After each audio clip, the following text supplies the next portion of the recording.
Over the past couple of decades, I have seen increasing vaccine hesitancy among my patients. As someone who recognizes the real threat of vaccine-preventable diseases, I think it is important to continue to educate about the safety and efficacy of vaccines.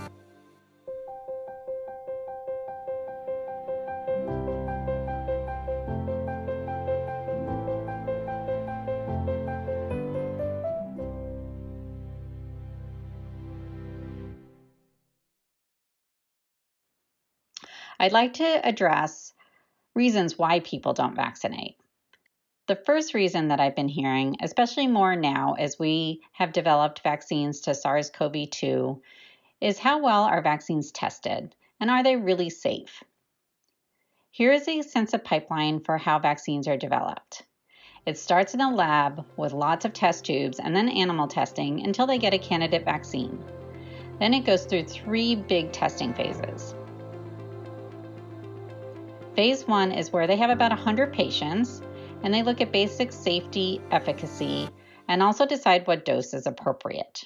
Once it passes phase 1, it goes to phase 2, where they take hundreds of volunteers and look more in depth at the safety and efficacy and determine if it is an appropriate candidate for phase 3.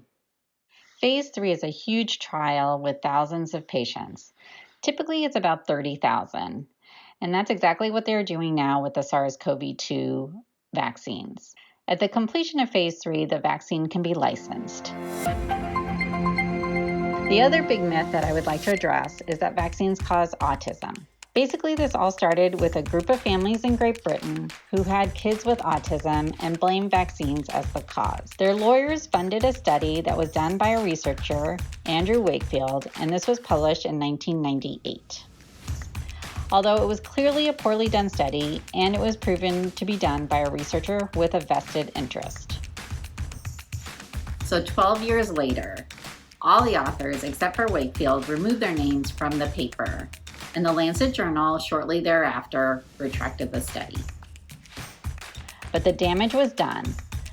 The public lost confidence in vaccines, and our vaccination rates plummeted. And as expected, the disease made a comeback. So in 2000, measles was actually eliminated in the United States. But since then, we've had multiple outbreaks, and now it is a serious disease that we need to contend with. These are clearly bad diseases, and generally they're diseases for which we have no treatment. Our only weapon is vaccines. I spent a significant part of my career seeking ways to address health disparities in America's racial and ethnic minorities. There's been a long history of institutional racism and/or discrimination towards minority groups in America, be they Native Americans, African Americans, Latino Americans, Asian Americans, or immigrants. For some populations, unfortunately, there has been mistreatment by the medical system.